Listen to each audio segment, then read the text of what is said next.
The storms rocked southern parts of Guilford County the hardest.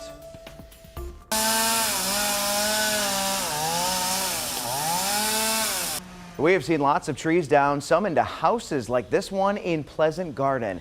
WFMY News 2's Hannah Jeffries is live in Guilford County tonight with some good news despite all the damage. Hannah. That's right, Chad. So thankfully, we have not heard of injuries that is related to this storm. So we're counting our blessings there. However, there is still widespread damage across the county. As you can see right here, this tree is completely in this home.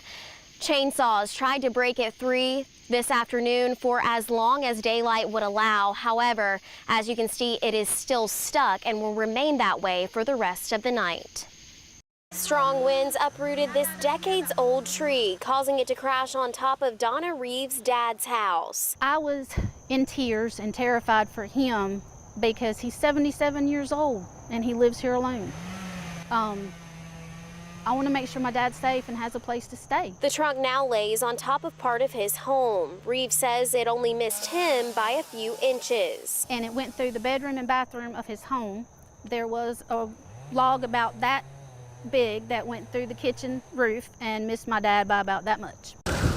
Southern Guilford County, like Pleasant Garden and High Point, felt the brunt of the storms. It surprised lots of people who live here. I knew that there was a thunderstorm coming through, but we hear that every day in the summer. So I was a little surprised when he called me and said the tree came down. Paul Barnhart came to help his son Arthur clean up after limbs of a tree that fell into his neighbor's house reached all the way to his. Literally, as soon as it started raining, we heard a loud crash and went to the window. I thought it was my tree. And it turns out it was the neighbor's tree. So it just happened so fast, I couldn't tell you what happened. After making sure his kids were safe, Barnhart says he rushed over to his neighbors to check on them. Her porch is caved in, so the front door won't even open. But I was just moving trees back, trying to get in there to make sure they were all right.